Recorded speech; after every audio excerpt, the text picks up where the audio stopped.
Hello. Hello. IBD Sports Talk. He's Vince D'Addario with his newly logoed. Is that a jacket or is that a quarter zip? What is that? Little quarter zip. Got a little quarter zip. Got it towards the end of the fall last year. I think it was a little late in the season to wear it to a game, but worn it to school a couple times. Got to get the logo out there. A couple people asked about it today. I had another administrator come up to me and is like, "Hey, did you get permission to do the show from your office?" He's like, I was watching it and I was like, I know where that is. And he was obviously busting my balls, but I thought that was pretty funny. That is. No, I didn't. You're fired. Goodbye. Yeah, right. It was good. All right. Well, hope everyone's having a good day. Maybe settled down a little bit, after the last 24 hours or so, a little bit more than 24 hours. It's obviously been crazy, exactly. With Vince D'Addario, I'm Sean Steyer. Smash the like button, the YouTube like button, and of course, subscribe, rate, and review. Leave us a 5-star comment. Something came up in the IB Champions Lounge chat today. A question that somebody asked about. He said he doesn't get to watch the shows live a lot, but he does, like when there are mailbags and stuff, he, has questions potentially. And he asked like how he could submit questions. I wasn't sure how I felt about giving out my email address just because we don't have like an Irish Breakdown email address. Right. Because, like the whole, then you kind of leave it open and then someone's going to send you it, stuff to your personal email, if they're ticked off or this is true. Whatever. I just said the best way probably to do that, if you have questions ahead of any show, mailbag or otherwise, just send us a private message through, the chat room, and those go to our email address. Right? Huh, I didn't even know that. Okay. Yeah, I think so. It would make sense. Because I've had some sent before, and I'm pretty sure they just go straight, because our emails are hooked up to that. So right. Yeah, I know that I've gotten messages through there before. So if you have them, there you go. Just send them, and that's how you can do it. And as a matter of fact, since I said that today, I better double check and make sure nobody did that before today's show. Nope, nothing in there. Right that's a shame. But that's how you can do it. And it is Mailbag Day, and we've got a few questions queued up and ready to go. It's not like there's nothing going on. So fire them up, man. It's your show today. Listener, viewer, ask your questions. That's what we're here for. You ask, we answer. That's how it works. Yeah, 100%. And so you had an opportunity to talk about the Tyler Buchner situation. I assume we're going to get a question about it, and so I'll be able to, get on my rant about it. But if we don't, I'll get it in there at some point about my feelings about the entire situation because, man, that kind of caught me off guard. Caught me off guard too.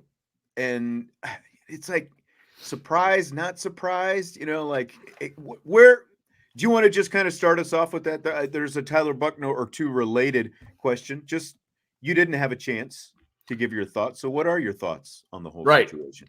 So I was very shocked when I saw that come across, I'm trying to, I guess shocked about it, but then not surprised, if that makes any kind of sense, right? Like, I understand why he did it. So, I guess that from that aspect, it makes sense. But I thought he would have a longer view of his future at Notre Dame and what it could mean. And on top of that, getting the Notre Dame degree. Like, I just kind of felt like Tyler was planning on sticking around because there's light at the end of the tunnel for him. He is almost guaranteed to be the no competition. Why would he even? He has to wait another year. He has to wait another year, but he still has 2 years of eligibility after this year. I'm sure that they were going to build something in so that he would get on the field this year. I just he's not going to get his degree at Notre Dame. I just felt like he would stick around. So that part of it surprised me. From a playing standpoint, if he feels like he needs to go to the NFL draft, I guess, sooner than later, then okay, go for it. But I was a little surprised that he wanted to go that quickly and the timing of it.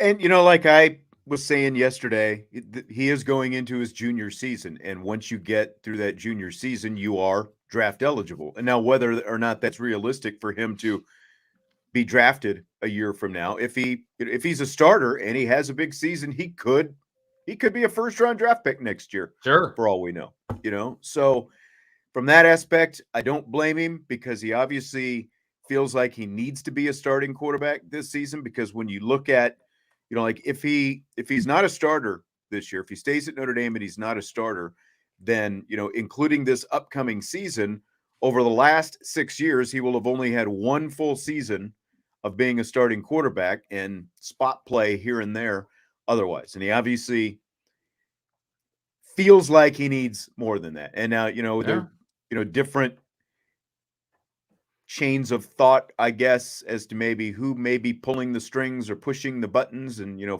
pushing this decision or whatever. But, at the same time, Brian said today that there is, as of today, a 50-50 chance that he indeed may end up coming back. And yesterday it was a lot less than that. Yeah, maybe probably in the 15 to 20% range, 20-80 or 80-20, however you want to look at it, and that he would not be coming back. So it's at least better today, So I don't know, but you also hear like, obviously the visit to Alabama, you've heard Auburn, TCU, some different schools kicked around out there. And he also did have the no contact apparently attached to his transfer portal tag. And they have that. I remember Haley Van Lith, the women's basketball player from Louisville, when she entered the portal, she had the same thing. It's like, you don't contact me. If I'm interested, I'm going to find you. Well, thing.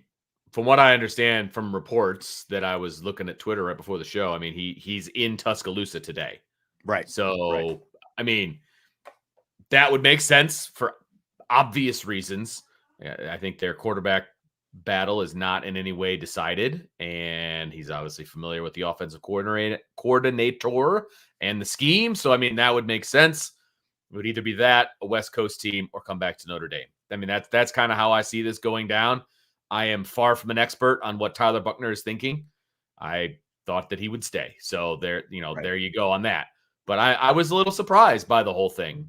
I was very surprised. And I know, there's a question. You want to pull up that question about the whether it sets a precedent? Precedent? That's what I was going to go to. I was going to go to that. Let's start off with our first question tonight from our old friend Salty Virginia Peanuts. Does Tyler Buchner's option to return set a precedent, or is such an option given on a case-by-case basis? I think in this regard, it is a case-by-case basis, because right now, Notre Dame is, I think you said it before the show when we were talking about it, Notre Dame needs Tyler Buchner way more than Tyler Buchner needs Notre Dame in the 2023 season. And that is 100% accurate. So, of course, the door is still going to be open for him to come back.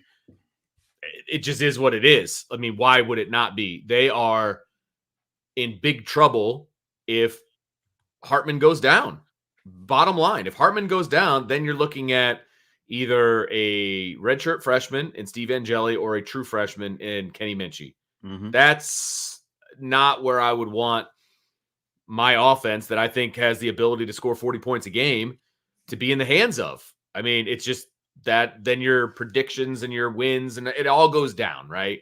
It just does. Could they still be a winning team? Of course. I think their offense is good enough. I think their defense is good enough. I think the schedule, pans out that they'll be a winning team, right? But any thoughts of going to the playoff or any thoughts of being a national championship team go out the window.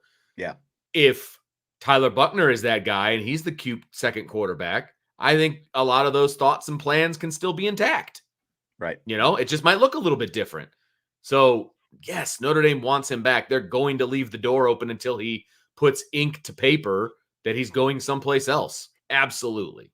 I think it's definitely case by case. Just because you're saying Tyler Buchner can come back doesn't mean you're setting a precedent saying anyone who enters the portal is welcome to come back. I don't think that is what this is saying at all. Because, like, if you're going to look at precedent, it's already been said a couple of years ago with Houston Griffith entering the portal and then pulling his name back out and staying after Marcus Freeman, who had just come over from Cincinnati, but essentially put on his own recruiting pitch and kept him at Notre Dame rather than having him enter the portal. But even that, I don't think that even that is a precedent. I think it's, Notre Dame would love to have Tyler Buchner. Tyler Buchner is a part of their plans, to some extent for this year and bigger picture for the next 2 years after that, as you mentioned. Yeah. Before. So because of their need for Tyler Buchner, they would love for him to stay. They would love, nothing more, I think, than for him to stay, continue to try to compete for this job, at least in fall camp, and then see where it goes after that. No doubt. And 2024 is essentially his job, you would have to say, unless one of these other guys really emerges next spring or next fall. I mean, that would be, look, that's my pitch if I'm Marcus Freeman. Like, look, you stick around, you get your degree, you're going to be the starter in 24. And as much hype as CJ Carr is getting, you don't want to put the keys to the Ferrari in the hands of a true freshman. I don't care how good he is, right? You would still, at the very, very least, want a buffer year between, from his freshman year, from Hartman to Carr. You at least want 1 year buffer. And I don't know that Kenny Minchey's going to be ready. Look, Kenny Minchey's a bit of a project. Like, he's a good quarterback. He can spin it. He can do all of those things. But I still think he needs to marinate a little bit. And I don't know that he's going to be ready. He certainly isn't going to be. I'm sorry. He's certainly not going to be ready this year. And if he proves me wrong, that's awesome. I just don't see that being the case. And from a tools standpoint, Kenny Minchey's better than Steve Angeli. So I worry about not having a quality second quarterback at Notre Dame. Yeah, and Anthony says eventually Notre Dame will have to develop their quarterback room and stay out of the portal, or 100%. Highly touted prospects will not commit to it. Yeah, and again, but that is part of the plan. Their plan was you bring in Hartman this year. Buchner is the number 2. 2024, Buchner is the number 1. And then if things go right, he is drafted into the NFL. And then you've got Minchey and, Angeli and CJ Carr competing for that job in 2025. Like, that was part of the plan. And again, as this quarterback recruiting has picked up, that was the direction they were heading. But this just throws a little bit of a wrench into things in terms of that smooth transition if Tyler Buchner's not going to be here in 2024. But they have every intention of recruiting highly rated quarterbacks and developing them and getting them on the field. And recruiting high-level quarterbacks and developing them does not mean throwing them to the wolves as a true freshman. That's not the definition of developing. If he's successful as a true freshman, it's not because he got developed at Notre Dame. It's because he got developed in high school. I mean, that's not the word developing. Developing means being here for a few years and getting better and better and better each year under the tutelage of the Notre Dame coaches. So you got to give it some time, right? You've got to give it some time if you're going to call it developing. Quinn says, true or false, Buchner will be out of the portal by Saturday morning. Man, well, when does it close? Doesn't it close here coming up pretty quickly? Well, the window to enter the window to enter the portal closes at the end of the month, but you are in the portal at that point, and you can still transfer. Okay, you can still come out. Window. Okay. Well, no, it's not just that you can come out. It's just that you don't have to be signed by somebody by the end of April. Right. It's just the 30th. Right. So, I mean, you're still in there. Get your name in there. And you can come out to go theoretically back to the school, to go to the other you school. Come out anytime. You can. I mean, I just mean coming out as it's not like a draft declaration where you have to make a an either or type situation. Or gotcha. So all right, that makes true or false before Saturday. I think he's false. I'm going to say false as well. I think he's going to get a lot of his questions answered by then. But if he plans on visiting more than one place, it's going to take longer than that because it's already Wednesday. He was down in Tuscaloosa the day after he said he was going to. I mean, that's pretty fast. But if he's going to go to other places, I just have a feeling that's going to take some time to figure out. Plus, I believe they're going through finals and whatnot at school. So, like, there's that going on. I think there's a lot of things to kind of juggle at the present. And so I would say false, just because that is only a couple of days away. I concur. Completely concur with that. Chi-Town, who will be the number 2 quarterback? Angeli, Kenny, or someone else? Tyler coming back or a transfer? I think if you injected Marcus Freeman with truth serum, I think, and let's say Tyler's, let's take him out of the equation, okay, for my response here. Because I do think, based on what Brian said, there's a 50-50 chance he comes back, so that's a possibility. If I was a betting man, I would say he's gone. Okay. So for this, I'm going to say he's gone, right? Buchner's gone. Yeah. Buchner's gone for my answer. I think you got to go out and get a transfer. I think you got to go get somebody who at least has starting experience to be that number 2 guy. And then it allows Angeli and Minchie to continue to develop. I just think you're going to have a hard time getting that kind of person to come in because you're telling him you're going to be number 2. You're basically saying, sure, you get to say that you played football at Notre Dame. Sure. I mean, like, one, finding a high enough quality quarterback who, would be a legit number 2 and be able to go on the field and win football games. And 2, again, like if you're going to find someone of that caliber, getting them, to come here knowing that they're the number 2 guy. Like, are you going to sell somebody at this point that, hey, you're going to compete with Sam Hartman in fall training camp when the first game is on August 26th? I feel like that's a hard sell to be able to find that combination of person. I think you got to be honest with the kid. I think it's a situation where, which is again why, like, who I don't know who's out there that would qualify that mold. No, I get that, and you're going to be talking about a very select few people, but I think it's somebody who doesn't have NFL aspirations, that is a serviceable quarterback that can come in and distribute the ball to the weapons that Notre Dame has. And I know that is asking a lot, and I get that. And I don't even know who that would be. I don't know the landscape of college football well enough to know who that would be. But I would feel much better about that situation than the current one if they don't bring somebody in. And again, I don't know who's in the transfer portal. There's a lot of kids in the transfer portal that have no NFL future whatsoever. And you might be able to convince them to come in and get a degree from Notre Dame. I mean, that's a definite possibility. And you can bring somebody in. It doesn't have to be for 1 year either. It could be. I mean, it literally might have to be an Ivy League quarterback, like a guy who exhausted his Ivy League. Was in my head. He exhausted his Ivy League eligibility, and he Right. comes in as a grad guy because you still would have a COVID year. But, based on the fact, like, if you just graduated from an Ivy League school, you would have been here in 2020, so you would still have that extra year of eligibility. Right. Yep, that's kind of what I had in my head. But again, that kid may not exist, and that's fine. I get that. I'm talking perfect world, Yeah. Derek says get a transfer and Angeli.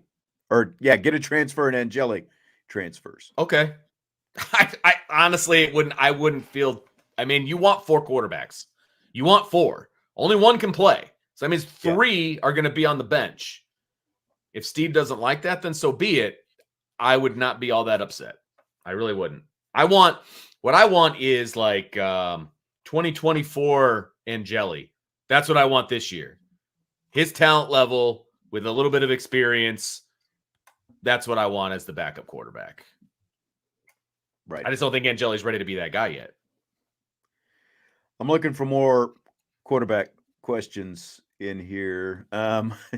Derek, for some reason, wants to know if either of us has met Tyler Buchner's mom. Please elaborate. Here's my elaboration. No.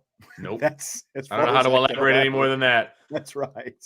I have not met Mrs. Buchner. I assume that's her name, right. Which you never know. But I also haven't met Marissa Miller or, Kate Upton or, let's go down the list. There are plenty of, yes. I mean, there's a lot of people I haven't met for that matter. But I'm not as cool as Brian Driscoll. He was hobnobbing with the parents at the Blue Gold game. He is. That's not my role. That's not how I roll. So I don't know any of the parents of any of the players. I'm sure they're all wonderful folks, though. Right. Andy Saylor, good question. What could Gino do now to ready Angeli and Minchie to be the backup? Is there any way to coach them up? I mean, of course there is. And the situation that Notre Dame is in is a good one. I mean, they've got a dedicated quarterbacks coach that can just focus on that. And I would say coaching them is going to be completely different than obviously, coaching up Sam Hartman. I mean, it's like, don't even come to the Sam Hartman meetings, guys. Like, we're going to have a completely different conversation. But I mean, it would be coaching them up to run like the heart of the playbook. And it's going to be a much thinned down version. But yeah, I mean, you could absolutely really work on those guys to be the backup quarterback, 100%. Because I think you've got that one kid, the Dylan kid, who's the walk-on. Devison, I mean, he can run scout team, and then you've got the other two guys with Gaduli all the time, and that would be great. They can learn from Sam. I mean, they could be fine. If it happens in game 2. But the other thing is, even though he can't be with them on the field, obviously in the summertime, right? He can give them chunks of the playbook and say, okay, these are your lessons this week. Know this, go out on the field and, go through dry runs of this, or even in your living room, in your apartment or whatever it happens to be. Okay, Sam Hartman, part of the reason Sam Hartman is here, part of that whole thing, he had a great relationship apparently with Tyler Buchner, and I'm sure that there's at least good relationships with the other guys as well. We didn't get to talk to them as much as we talked to the other two, but Sam Hartman can work with these guys as well. They can all be out there in the summer throwing pass routes to receivers and doing different things. So even though they can't be together in the summer, there are plenty of different things that those young guys can do. And that, again, that like Gino can give them, parts of the playbook, learn this week, these for sure, the set of plays. And then, like as much as possible, that kind of stuff. There's still things that they can be working on. Yeah, no, they're absolutely. The bottom line is this: as a coach, I would be terrified to put either one of those guys at the helm of the offense in a real game. Right now, yeah. I just would be. Yeah. Now that can change between now and August or October or whenever that, and hopefully Sam Hartman makes it through the whole season without any injury and nobody has to worry about it. But I would be absolutely terrified to hand the keys over to one of those guys. I just would. It changes the complete complexion of your team and the complete outcome of what you want to do. And that's where they are right now. So, of course, the door is open for Tyler Buchner to come back. Of course it is. Yeah. Along those lines, if Buchner does not return, did we already answer this basically? Who's going to be the number 2? Pretty much. I mean, yeah, I think he says he thinks it should be Minchie, tons more talent potential than Angeli, and helps him in 2024. I mean, I think where they are right now, unless Kenny Minchie, again, like Angeli has been here a year longer, and he was also an early enrollee last year. So he should be a lot farther ahead in terms of basic playbook and knowing what he's doing. So like, even if he goes into the camp as the number 2, that's fine. If Minchie is capable, like you could still theoretically see a switch, I think, at some point during the season, depending on how they decide to split those reps, which I think that they would want Minchie to be a part of that. And then, like you said, then Dylan Devison, the walk-on, is the predominant scout team quarterback, as opposed to one of those two guys doing it. Here's what I think. After the Blue Gold game, we heard a bunch of nonsense about how the competition is going to be for the number 2 quarterback between Buchner and Angeli. Complete nonsense. Okay. I very clearly said the competition is going to be for who's going to be the number 3 quarterback between Minchie and Angeli. That hasn't changed. Like those two are still competing for who's going to be higher on the depth chart. It's just now it's number 2 instead of 3. Yeah. Only that's now for number 2. There was never going to be an Angeli Buchner competition for number 2. And if Buchner comes back, there's not going to be an Angeli Buchner competition. And I want to bring this one up, Sean, because I think it goes along with what we're talking about. Jason says, does bringing in another quarterback stunt the development of the guys on the roster? 48 hours ago, there were 4 quarterbacks on the roster, and nobody was talking about their development being stunted. So I'm going to say no. I don't think it stunts their development. They were still going to be developed in the order that they were supposed to be developed. Yeah. I don't think that changes if you bring in somebody else. But at the same time, you are bringing in a guy theoretically on probably another 1-year rental, because again, like who you're going to get, that would have even, like 2 years of eligibility and be interested, like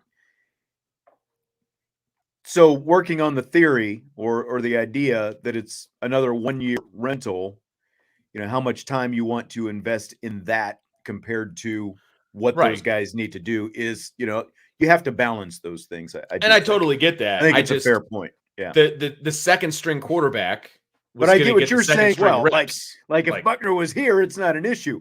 But you were also planning on Buchner being the starter in 2024. If you Sure. bring in another guy from the portal, more likely than not, you're not planning on him being the guy in 2024. So Right. it's a You've got an little bit open more pressing competition now. for Yeah, 24. I it get is a that. little bit more pressing that these two other guys do get more development this year than it was before. But I will also say that rushing a guy to start or to be an integral part in what you're doing can also stunt their development.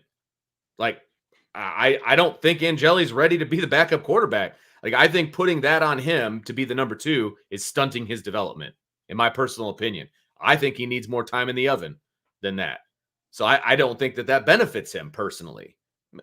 I hope he proves me wrong. Maybe he's this stud and he goes out there and he proves me wrong. I just haven't seen it yet. And I think Kenny Minchie, like somebody said in the chat, that after the blue gold game, he literally got in a car and went to prom.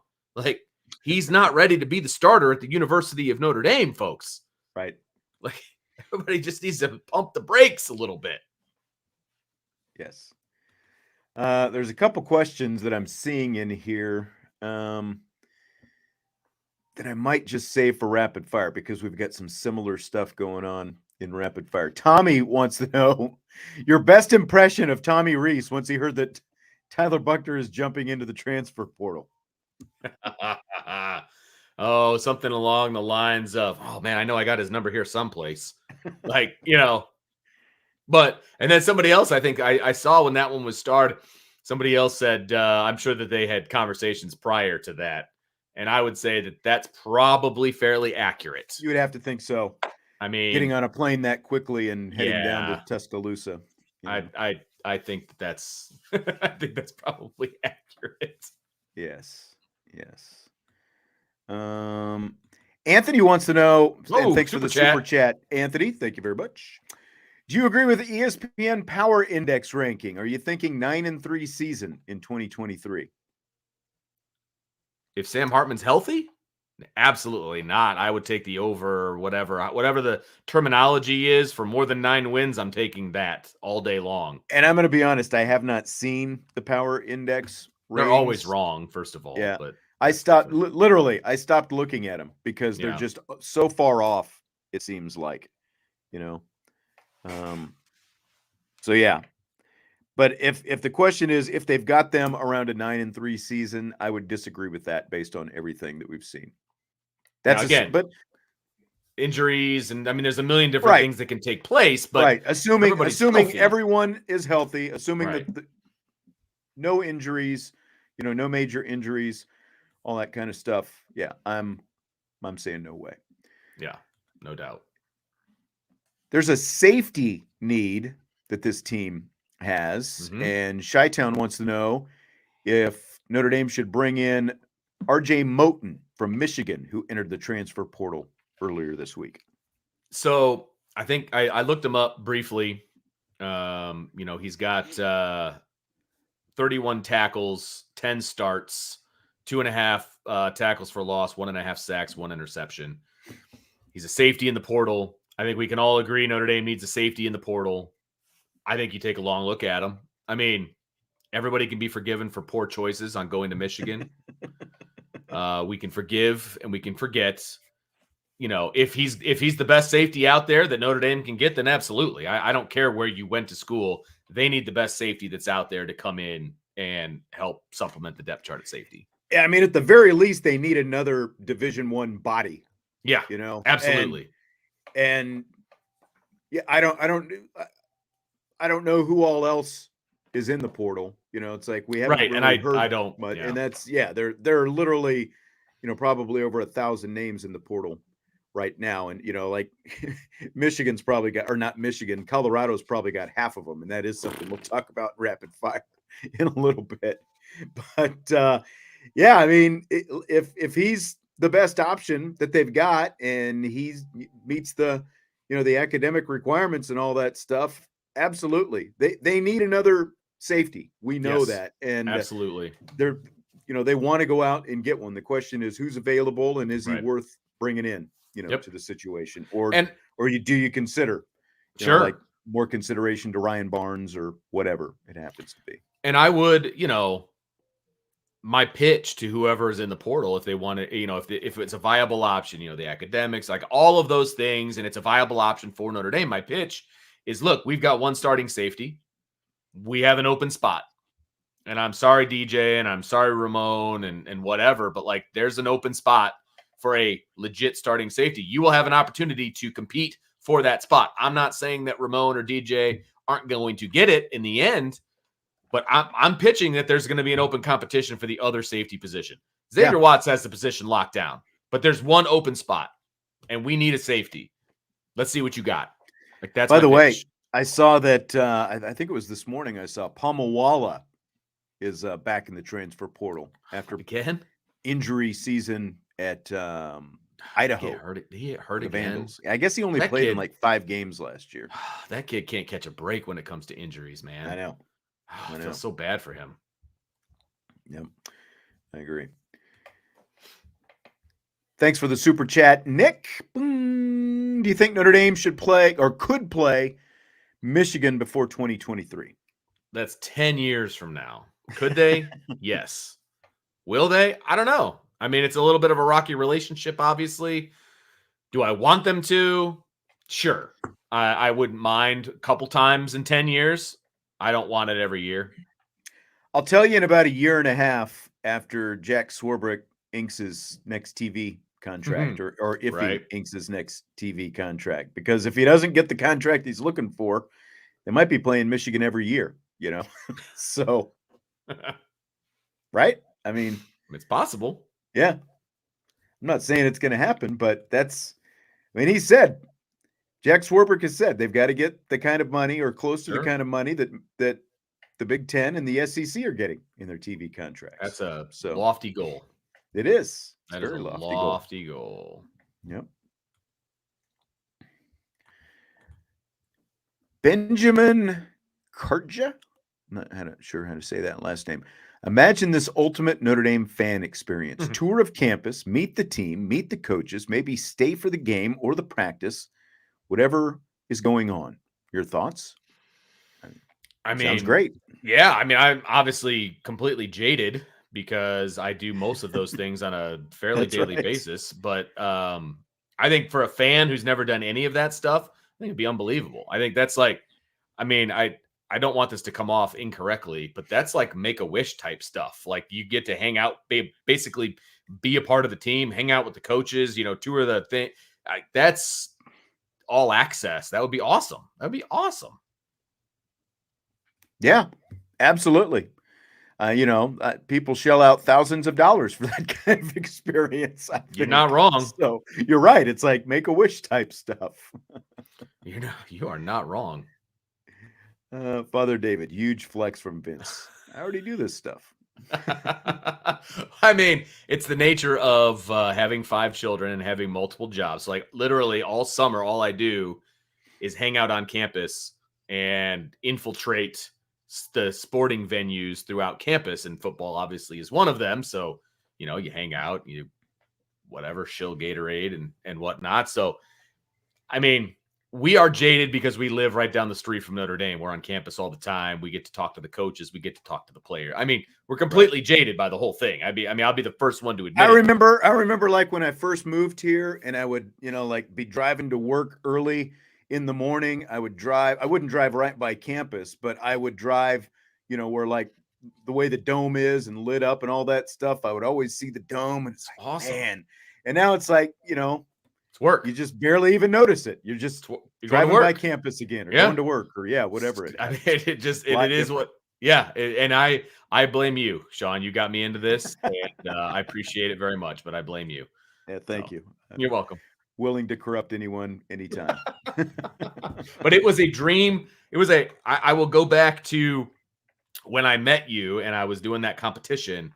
It was a 100% dream come true to be able to cover the team that I had rooted for my entire life and get that kind of access. Like I was, I'll go to Tyrone Willingham's press conference in the middle of the day at WNDU Studios. Like, you're like, okay, go ahead. Like, I was like, whoa, this is awesome. And I still get that way at times. So yeah, there's no doubt about it. No, me too. Like that's absolutely. It's just different 20 some years later.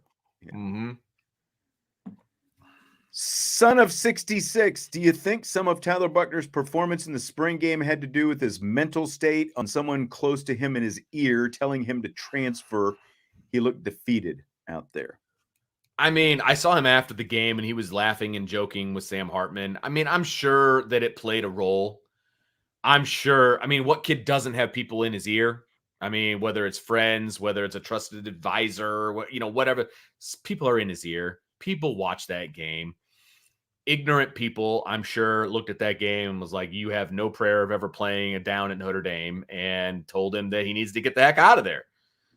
I don't know who is on the side of Tyler Buchner and who is, in his ear. I don't know the answer to that. So this is purely speculation. I can't imagine he made this decision sitting in his dorm room all by himself. I'm sure that he bounced the idea off of people, and people said, yes, I think that's a good idea. I have to imagine that's accurate.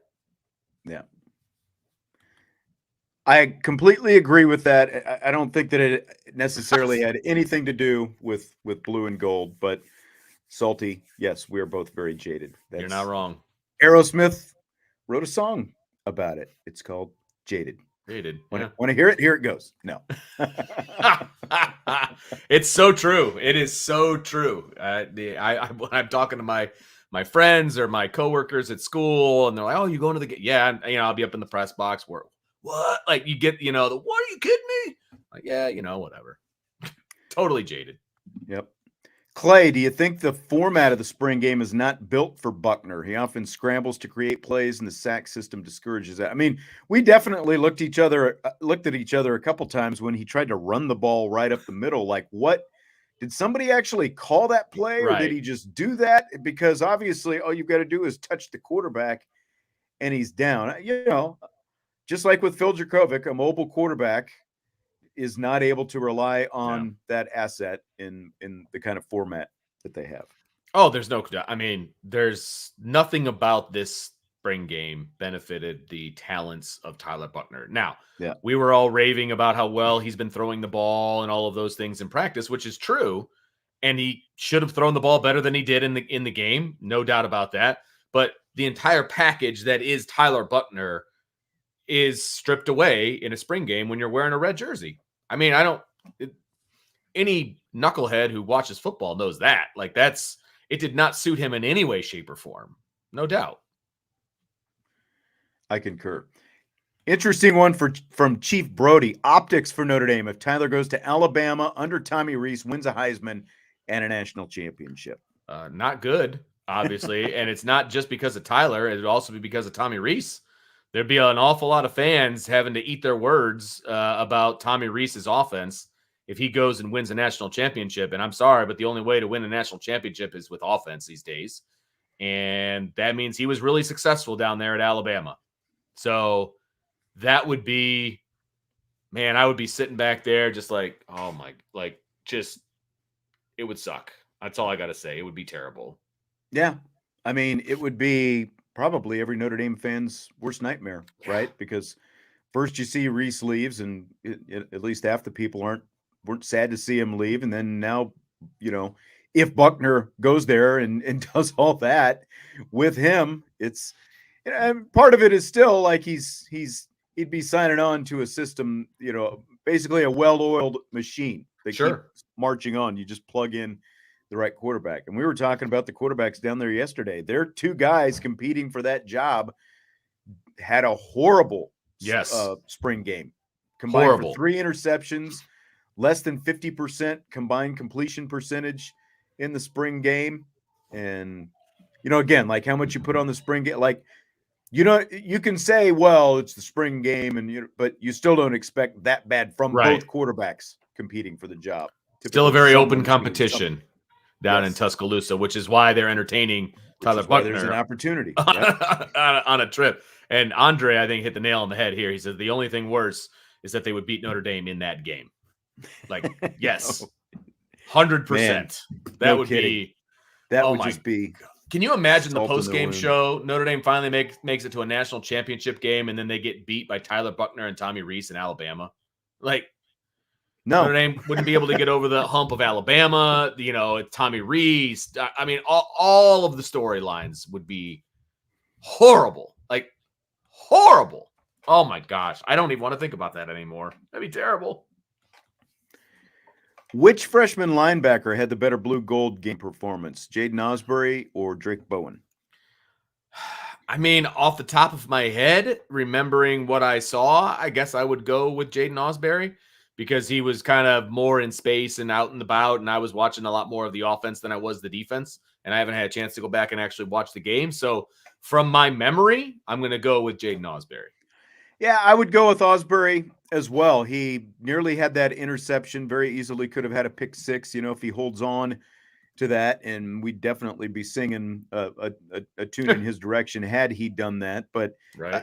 I agree. Seemed like he was moving around well, played in space. And Drake Bowen, I remember more like he was out there on some of the punt coverage and stuff like that. And I remember him kind of flying around out there doing that, but nothing specific that stands out from a defensive point of view. Like the guys who really showed out defensively were Ziegler and Sneed, but so I'd probably give the edge to Osbury because I just don't remember enough specifically about Drake Bowen in that game.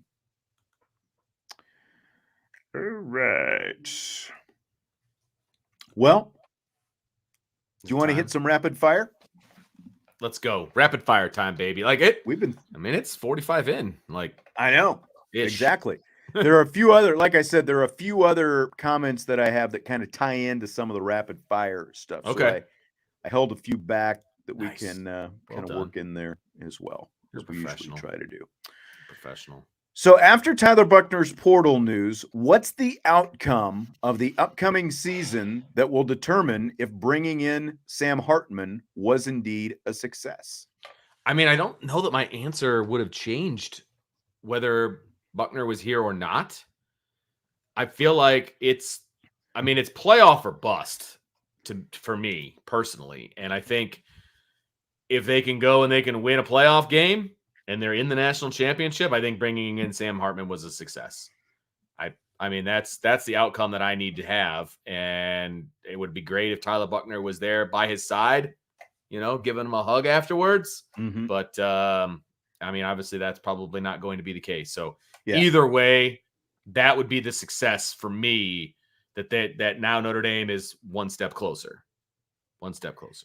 Yeah. And that's, my point was factoring in the fact that now you've potentially lost Tyler Buchner, assuming all your eggs are in the Hartman basket. All of them. Yeah, exactly. They're all in the Hartman. And so is it worth, because like yesterday we asked the question, if this was the NFL and this was a trade, like you were trading Sam Hartman or trading for Sam Hartman, but you had to give up Tyler Buchner, would you have made that trade? Jesse and I both said, yeah, I would make that trade because your goal is winning a national championship. Sure. So, I guess like if you looked at this, if we made this multiple choice, again, what's the outcome that will determine if it's a success? Do you have to win a national championship? Do you have to win a college football playoff game, or is just getting to the college football playoff enough? Is it winning a New Year's Six Bowl if you're not in the playoff? To me, it's at least getting into the playoff is what it comes down to. But when you consider essentially the collateral damage that bringing in Sam Hartman meant that you lost Tyler Buchner, to me, it's at least getting to the playoff because you are at least mortgaging your short-term future with next season, with the guy who you planned on being your starting quarterback next year now being gone, potentially, again, assuming that he's not going to pull his name back out of the portal and come back. So in December, if I told you, you can bring in Sam Hartman and he's your starting quarterback for the next year, and Tyler Buchner is going to transfer. Like you bring him in, he's out. Like the day you sign Hartman, Buchner's out, or B, they don't sign Hartman, Buchner's the quarterback for the next 2 years. What would you have taken at that point? Say that again. I missed the first part of your So, question there. first scenario, they sign Hartman and Buchner leaves the next day. He's gone. Okay. And it's guaranteed. Okay. You know this going in, that if you Right. sign Hartman, Buchner's gone. Or Right. you don't sign Hartman, you sign a different quarterback. Tyler Buchner ends up being your starting quarterback for the next 2 years. Which option am I taking? Which one would you take? Not knowing what Hartman would necessarily do for Notre Dame. We still don't, but like. Right. I think I would still roll the dice on getting Hartman. I would too. Here. I Yeah. would too. And I would have to think about it for a while. Just said, bringing in a college football Hall of Fame quarterback is never a bad decision. Yeah, I mean, it's not an easy choice for me because I do think more long-term than just 1 year.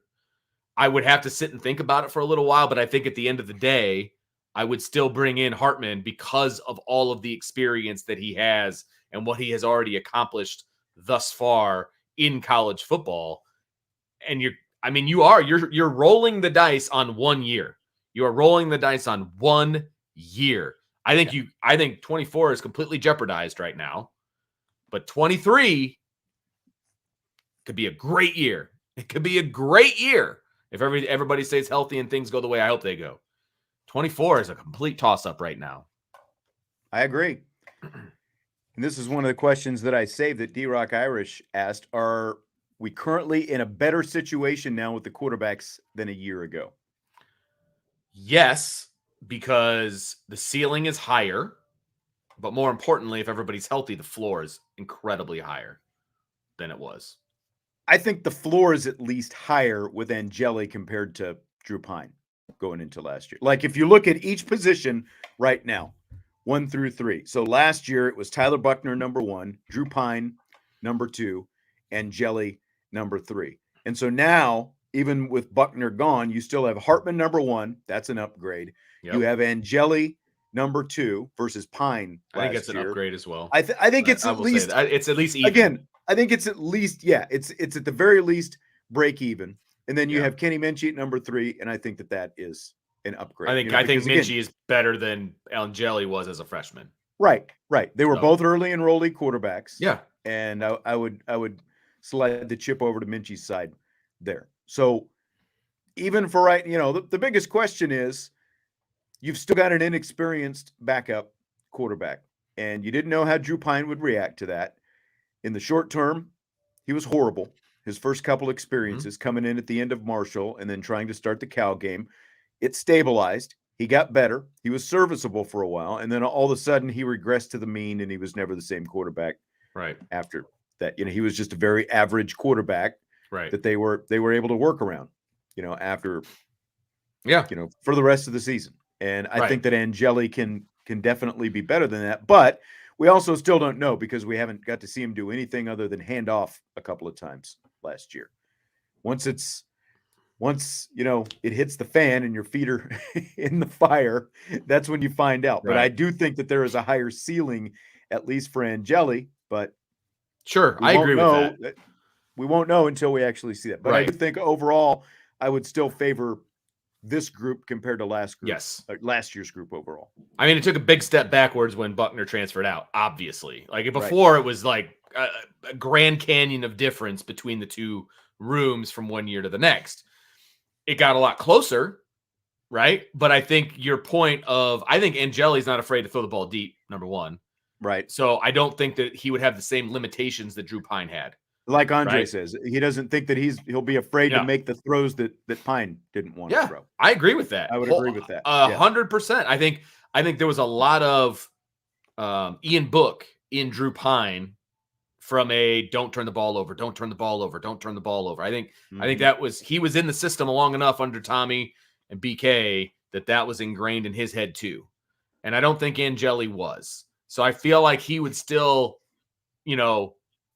sling it, and I think he's got better weapons around him as well, which I think is also part of it. I think his offensive, I think the offensive line is going to be better. I think the running backs are going to be better. I think the wide receivers are better. So he's got better weapons than Drew Pine had last year, but he'd also be willing to get the ball to them, unlike Drew Pine was. So I do agree I think the ceiling is higher with Angeli than it was with Pine. Not sure about the floor, but I think the ceiling is higher.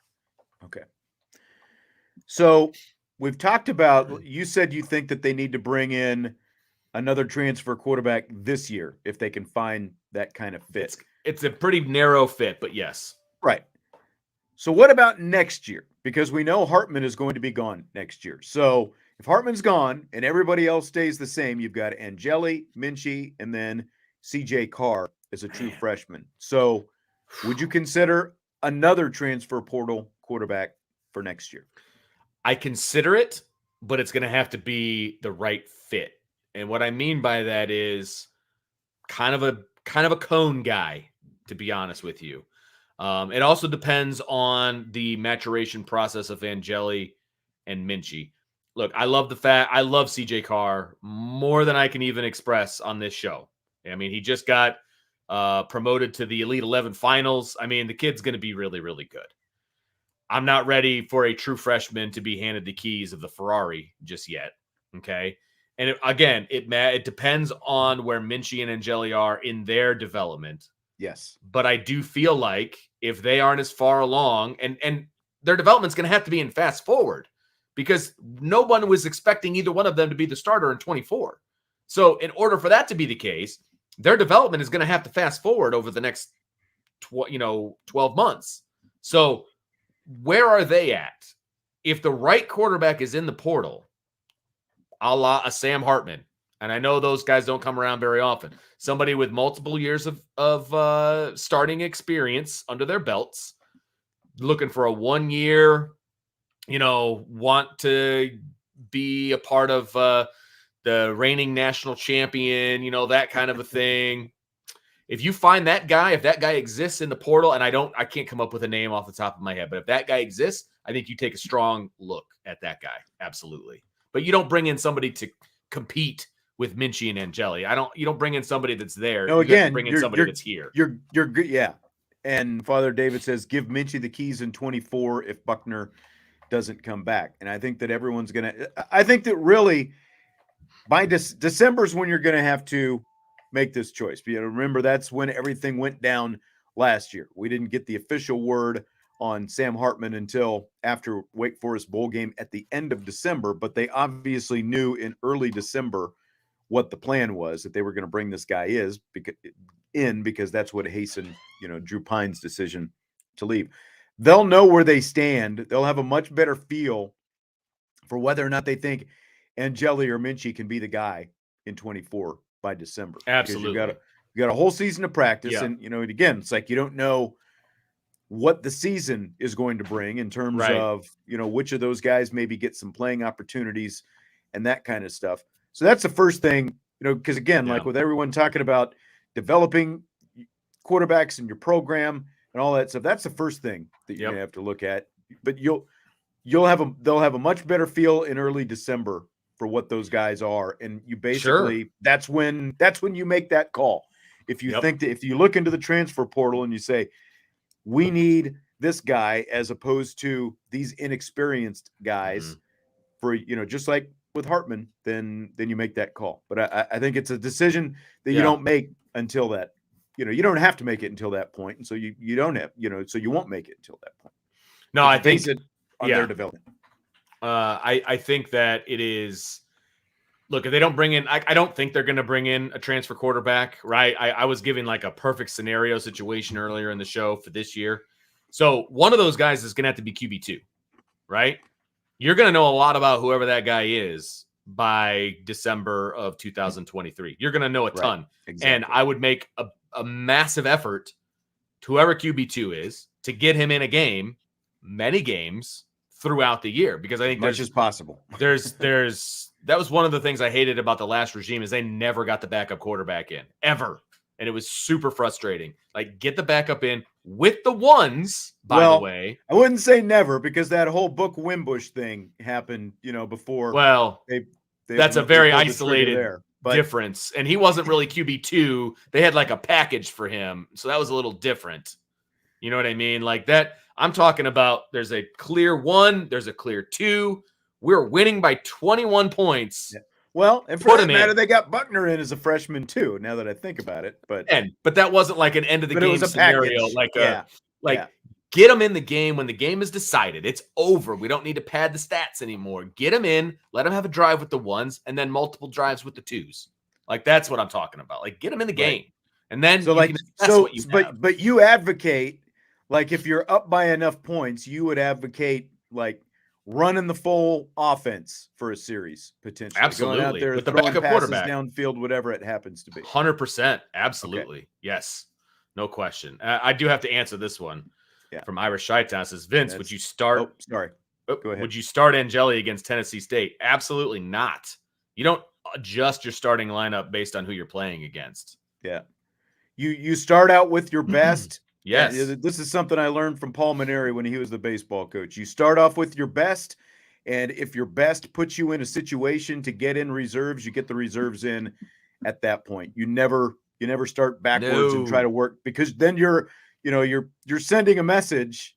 You're sending the wrong message to everyone in terms of like, why do you even have Tennessee State on the schedule in that situation? Right. If you can get Angeli in by halftime because you're up by enough, that's fine. Awesome. But even better. Yeah. But I would never start a number 2. I would never start a number 2, because I mean, like the Ball State game a few years back is a prime example. Like they went into that game. Yeah, well, but they went into that. Right. But you remember Ball State. Yes, I know this for like they went into that game telling, number 2 and some number 3 guys, like, your parents will want to be at this game because you're going to, be able to get in. And look what happened against Ball State. Now, they didn't necessarily start 2s and 3s, but they had the wrong mentality going into that game completely. Right. The only, like, as a baseball coach, right, for example, if I had a doubleheader against an inferior opponent, my first game, I'm throwing my ones are in, my normal starters. Maybe I throw a lesser pitcher, but my ones are in. Second game, that's a different conversation, right? I might sprinkle in some other guys that haven't started a game, that kind of thing. But to me, that represents like the second half, right? That's the second game of a doubleheader. That's kind of like the second half of a football game. Okay, now it's time to kind of, empty the bench, get some guys out there. Once you have everything in control, that's way more important. Way more important. And again, and somebody said it, Tennessee State's the first home game. People would erupt if Sam Hartman wasn't the quarterback in the first home game of the season. No kidding. I didn't even think about it that way. That's a good point. All right. Deion Sanders. Oh, this whole Deion Sanders thing going on at Colorado. There's so much. So much. They're up to 46 players now 51. who have entered the portal. Is it 51? It's been updated since you sent me the list, by the way. Wow. 51. Yes. 51 players since Deion took over December 2nd have entered the portal now for Colorado. And they brought in roughly 30. But according to an article in The Athletic that came out, it was either last night or today, at least 20 of those players, and probably more at this point, have entered the portal just since last Saturday. So basically since Monday, after Colorado's spring game last Saturday. So The Athletic has quotes from some of the players who have been essentially forced into the portal by Deion Sanders. They have been run off the team by Deion Sanders.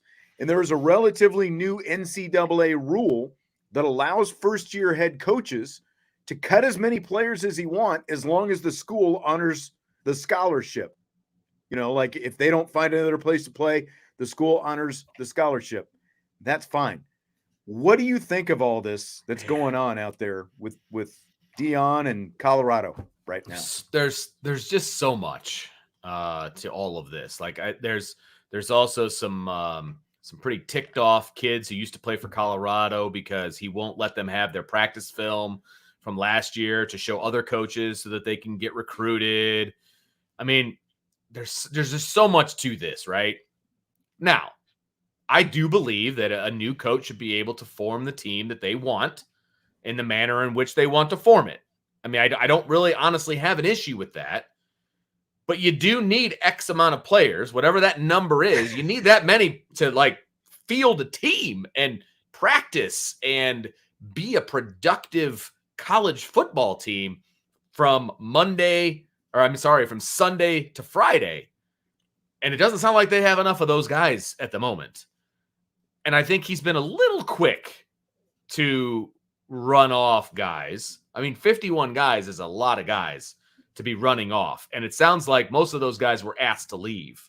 So correct. I think that's a little aggressive. I do like the fact that at least their scholarships are going to be honored for, I guess, at least a year so that they can still go to school while they figure things out. But I think that's pretty, again, I'm trying to look at this from both sides. I mean, they were 1-11 last year. Right. So they obviously needed a roster overhaul. I get that. But it's just like, as D-Rock just said, and I put the comment up there, reading the article, players are saying that, like he didn't even know some of their names and he just ignored most of them. And it was like the spring game was kind of a formality. And it's just all very, I realize this is a Pro Football Hall of Famer we're talking about, but like it's like it's being run much more like a business. And I get it. Big time sports is a business, but it's like these are college guys who were made a promise, coming out of high school, and keeping the scholarship, I'm sure, is fine to some of them. And a handful, I think, are going to stay at Colorado and maybe not even play football. But there's like an offensive lineman who was a son of a guy who was on the 1990 national championship team who was cut. There's a guy who I saw on Twitter just before the show started who is one of these guys who has been cut, and he's trying to get practice film from back in the fall from, before Deion was even the head coach. Yeah.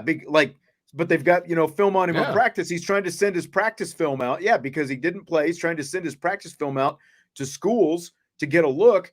And Deion's not even giving him practice film from before Deion was even the head coach. Right. So it's not like he's not giving away secrets. Any proprietary information. So it's just like the way this is all going down is just, it's gone from, I think a lot of people were kind of rooting for Deion, when he went in and was kind of making waves early on, to just all the things that you're seeing that have come out of this. It's kind of hard to stomach, really, even for a team that even for a team that was 1-11 that obviously needed an overhaul. Sure. It's kind of hard to watch all this going down in real time.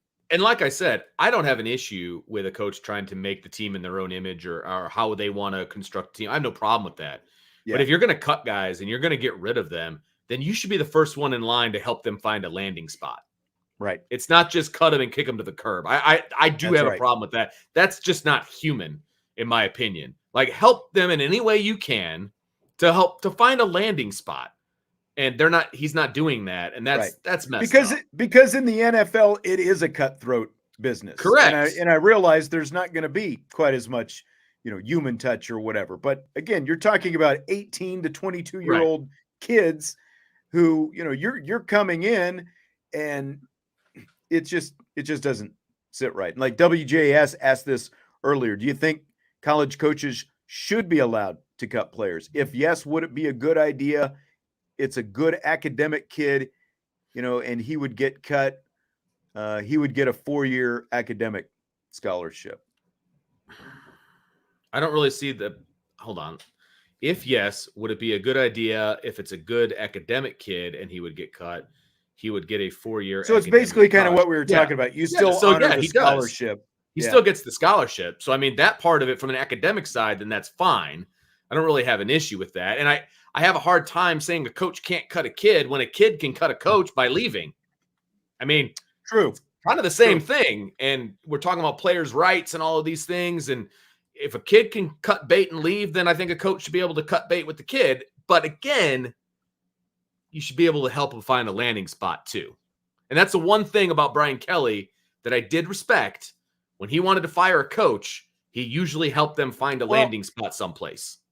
But something else that I've noticed here over the years is, like, there have been a lot of, or at least a handful anyway, of guys who have decided to transfer out of Notre Dame, but when Pro Day comes back around, you see a lot of them show back up here at Notre Dame, participating in Notre Dame's Pro Day, because they're going to get more exposure. And so I think that is, Like they continue to take care of those guys. I guarantee you that, like, if the same situation, like Deion Sanders is not going to welcome any of these guys back to a pro day to Not let a them work out chance. 2 or 3 years down the road. Not a chance. No chance. Right. Yeah. Right. And look at Malik Zaire. Like Malik still obviously he transferred.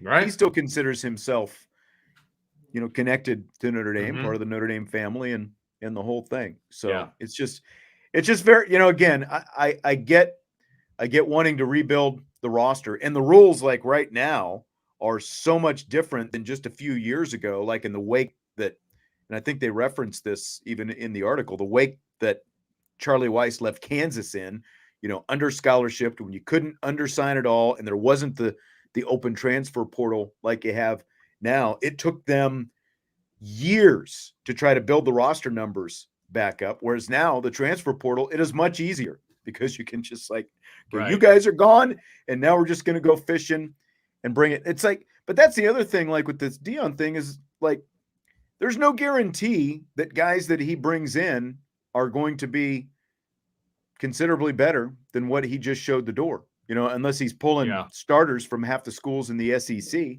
I don't know. Yeah. And again, I have no problem with him getting rid of guys, but just don't kick him to the curb like that. It's just, I don't know. I don't like it. Yeah. Because like somebody in the chat is like, hey, they were terrible. Make changes. Change is good. Yes, I have no problem with that. But these kids, but you still have to do it in the right way. You still have to do it in the right just way. Do it in the right way. That's all. You want to cut 51 kids? Peace be with you. Go ahead, cut them. But help them out a little bit, man. Treat them like people's, not commodities. Yes. In the NFL, you're a commodity. In college, you're still a college kid. You still because have when to you're treat going them like a human being. and I realize he didn't recruit these kids, but he is going to go into people's living rooms and he's going to recruit other kids, and he's going to say something along the lines of, "I'm going to take care of your son for the next 4 years." Well, somebody said that to these kids. Help them out and take care of them. Right. Exactly. So the NFL draft, of course, is coming up Thursday. Last minute mock drafts continue to fly at us, Vince. At this point in the draft, and not even today, but like earlier in the week, like this week of the draft even, how much attention have you paid to mock drafts in comparison to maybe a month or so ago? A lot less, to be honest with you. Like, we're close enough that the real thing is about to happen. So I will be paying attention to the real thing. Like, I have not looked at any mock drafts recently because things are now starting to get haywire, right? You're starting to hear people are going to move down, they're going to move up, and then people are, well, if he does this and they do that. Nope, I want to hear the real thing tomorrow. That's what I care about right now. Yeah, this is all, especially this week, and I agree with what you said, but especially this week, it's all disinformation season, right? Like all these mocks, and it's like, and it's because like these like the high, I'm talking about like the higher end, like the Mel Kiper, McShays, and Daniel Jeremiah, like any one of those sorts who are putting out the mocks, they're getting at least information from actual NFL executives, Peter King, whoever it happens to be, and it's all like everyone's blowing smoke right now because they want you to think they're going to do one thing and then they're going to do another. And there's even like the extremes where you've got NFL executives who will, talk bad about a player simply for the sake of they want their stock to fall just so they can actually draft them, So right. That's what all of this last week or so is about. It's much more of that. So, and I agree. It's just like, get the draft here already. I'm tired of all the mocks. I don't want any more mocks. Right. I just want the actual draft, and yep, absolutely. We're within a little bit more than 24 hours of it actually starting as we talk right now. And I'll be excited to watch it. Like I'm kind of fired up. I mean, it happens to also be my son's birthday, but it'll be on in the background. Yeah. So Siggy 13 wants to know, are the Cowboys taking Meyer? I'm hoping so. I'm with you. I just, and this is another one. Like, they held their press conference a couple of days ago, and of course they talked about tight ends, and so now everyone's convinced that they're taking a tight end. I just think if Michael Mayer is still there at 26, I do think that they're going to take him. That's the biggest question. Is he still going to be there at 26? Right. But I also don't think he's going to be there by 26. I think he'll get I think he'll get picked. But then you also have, people talking about well, you shouldn't take a tight end in the first round. There are those kind of people, like running backs and tight ends are lower commodities, and Sure. center, just like centers and guards or whatever. But I think they'll take him if he's still there. Oh I'm my not holding gosh, out yes. much hope that he's actually going to be there, though. I think all the bluster about who Michael Mayer is and how he's not that great and, blah, blah, blah. I think that's a bunch of nonsense. And I think he's going to get taken earlier than a lot of the experts think. We'll see. I don't know. I don't know either. Three prominent guys, Kuiper, McShay, and Dane Brugler from The Athletic, all mocked him to Dallas fairly, within the last couple of weeks. But you can go to bed tonight with your fingers crossed, brother. Yeah, but again, that's within the last couple of weeks, and what the information is, and this and that, and everything else. How much draft are you going to watch, and which network will you watch it on? I'll watch ESPN because I don't get the NFL network, and I will, like I said, I will have the first round on, and I'll be watching it.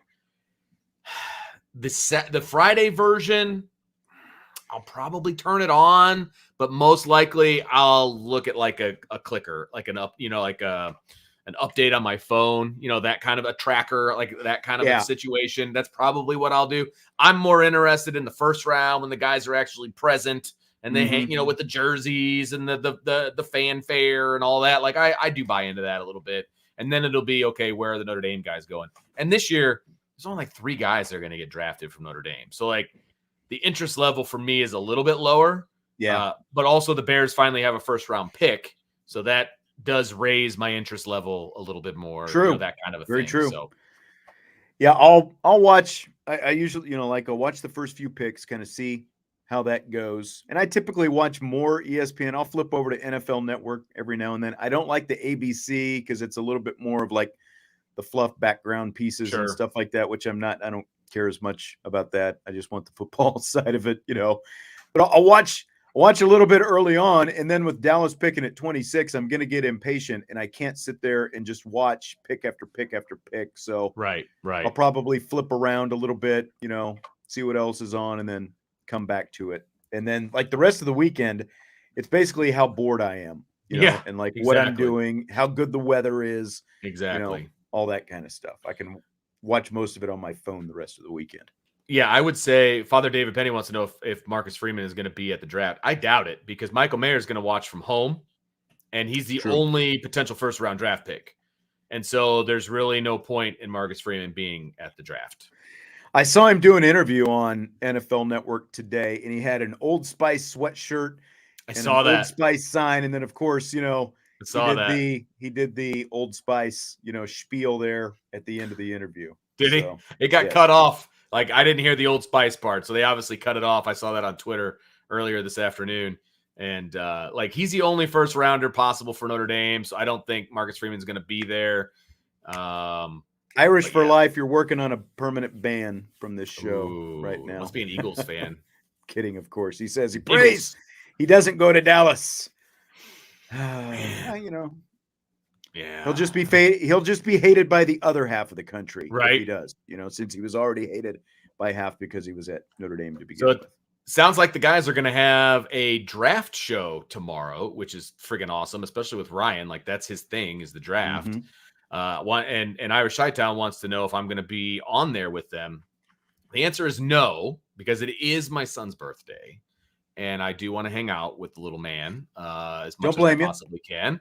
And actually, the grass is actually screaming my name as well. I need to cut the grass. So I'm taking a couple days off, and that's as long as the weather holds. It's on the list. Probably what my afternoon is going to entail tomorrow before the draft starts. I think that's my backyard is with all this rain we've got and my dog. My backyard is a mess right now. Well, that's the problem. Like the first one of the spring, I've got all my parts of my yard. Some are long, some are short, some are long, some are short. So like you got to get it evened out, this first time, and then you got some good cuts coming. But like tomorrow, I think it's going to be the day and come home immediately before school. That way I don't miss any of the draft. And my neighbor has already mowed his yard twice, and he might have even mowed it a third time the other day. And it's like, there's people, he was, and we've got it like a couple of them. And I'm like, why are you in such a rush to get to this? It's always I know, seriously. not going anywhere. No, no. And both people on either side of me have cut theirs at least once, if not twice. Yeah. And so mine is definitely looking like the rough house on the block. Mine so too. I do have to get to it, but my front yard looks much better than the back. The back is just, it's literally just, it looks like, like wild prairie grass or something out there at this point. Fill in the blank. It would be blank if the Green Bay Packers pick a wide receiver in the first round after trading Aaron Rodgers to the Jets. Freaking awesome. Like, I would be there all day for that. All day. I think that would be, I want them to have a camera somehow on him when that happens, because I want to see the expression on his face when they do that.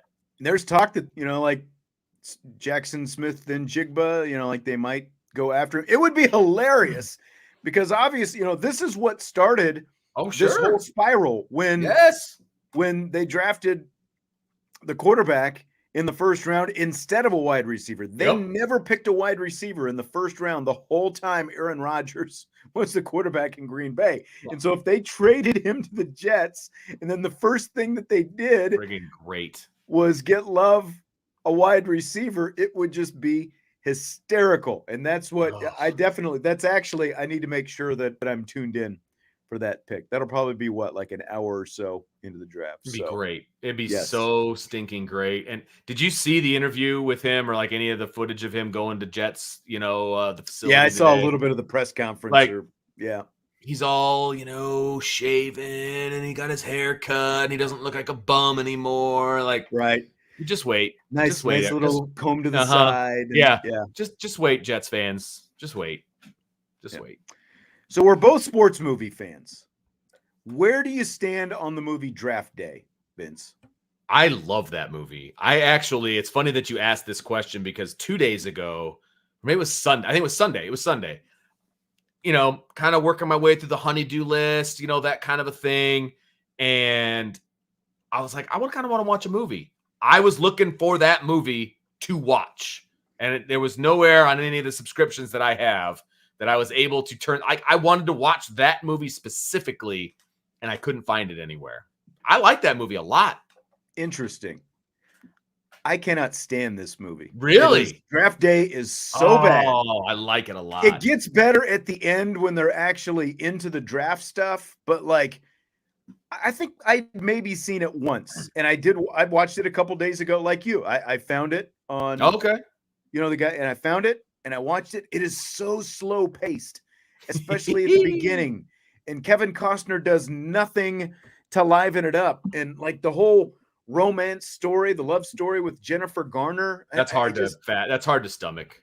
Like, I think if they just cut that out, like you could lop a good 20. It's almost 2 hours long. You could lop a good 20 minutes off the movie because it's completely unnecessary. You don't need that. Right. Because they've got, it's like they're working with the NFL. They're actually using NFL teams and all this stuff.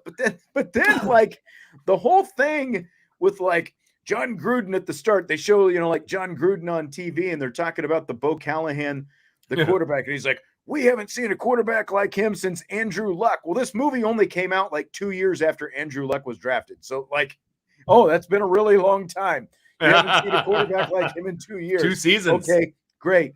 Right. And then Vontae Mack, he's on the phone with Costner and he's like, you should draft a gap plug-in middle linebacker, as they show him rushing off the edge and sacking the quarterback, not plugging the gap. You are digging deep for the hatred on this movie, dude. And it's just like, it's so unrealistic. They wanted it so badly to be realistic, but it was totally unrealistic. Like with this whole combination of trading the picks, and then he ends up taking the middle linebacker at the top of the draft, still stuck, losing the picks. He doesn't know that he's going to get him back. And then, literal Hail Mary, he gets the draft picks back. It's just, to me, the best part of it was actually like the ESPN NFL Network stuff. It was like the most realistic, like the guys, it just like the actual draft. The movie bugs me because it's just so unrealistic with all the scenarios. And then, like I said, then you try to stuff this love story between Costner and Garner in there, and it just the love story. The love story for me falls right in line with like For Love of the Game. Like they could lop off the love story, and it would be a great movie. Jane. Jane. Even Jane in For Love of the Game, I would take Jane in that story over the Costner Garner story. Well, in at Draft least Day. And you know how Jane bugged me in For I Love of the know Game. how Jane bugged you, but I can fathom Jane and Kevin Costner being together. Jennifer Garner and Kevin Costner being together is a little more of a stretch for me and it because was she little could be his stiff. daughter. The age difference. Yeah, that's the hard part for me. And I realize he's a GM and he's probably making a lot of money. She's doing just fine too. She's the cap analyst for the team. I'm sure she's bringing home a pretty good check too. You know what? Here's what I would have done. I would have made. I realized probably to get it made, they probably had to have Costner, but like Dennis Leary, who played the Browns head coach, he would have been better in the Costner role, I think. And then Sam Elliott, who was the Wisconsin coach, like the old guy with the mustache, make him the Cleveland Browns coach. And then I think it's a better movie right off the top. That's very interesting. You got to ditch the love story. No, that's interesting. I've been accused of this. I've been accused of this before, Father David, that I don't believe in love. I just don't believe in bad love stories in movies. That's what I don't believe in. Yeah. But Rocky does it for you. That's right. Oh. Rocky and Adrian. Come on. It's a love story we can all get behind.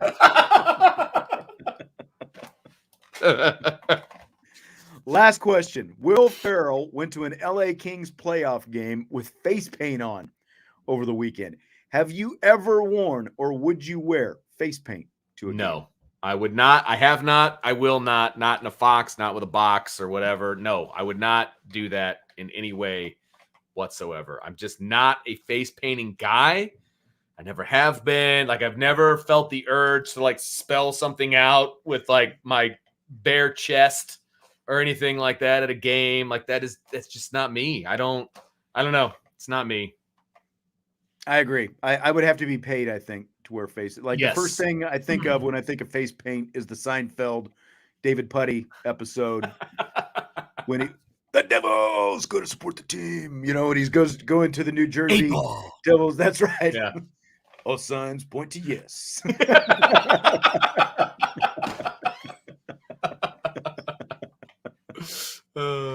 Oh, D-Rock, thank you very much.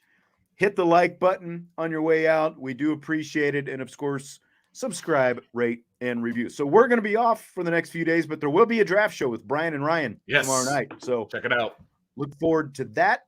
And have a great weekend.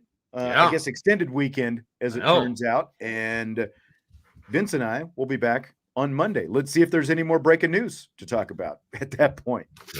Who knows? Who knows? Maybe Sam Hartman's going to hit the portal. Whoa. Off the ledge. Come on now. Reel it back in. That would be a movie. Yes, it would. Oh, boy. All right. We will talk to you on Monday. Thanks again. IB Nation Sports Talk.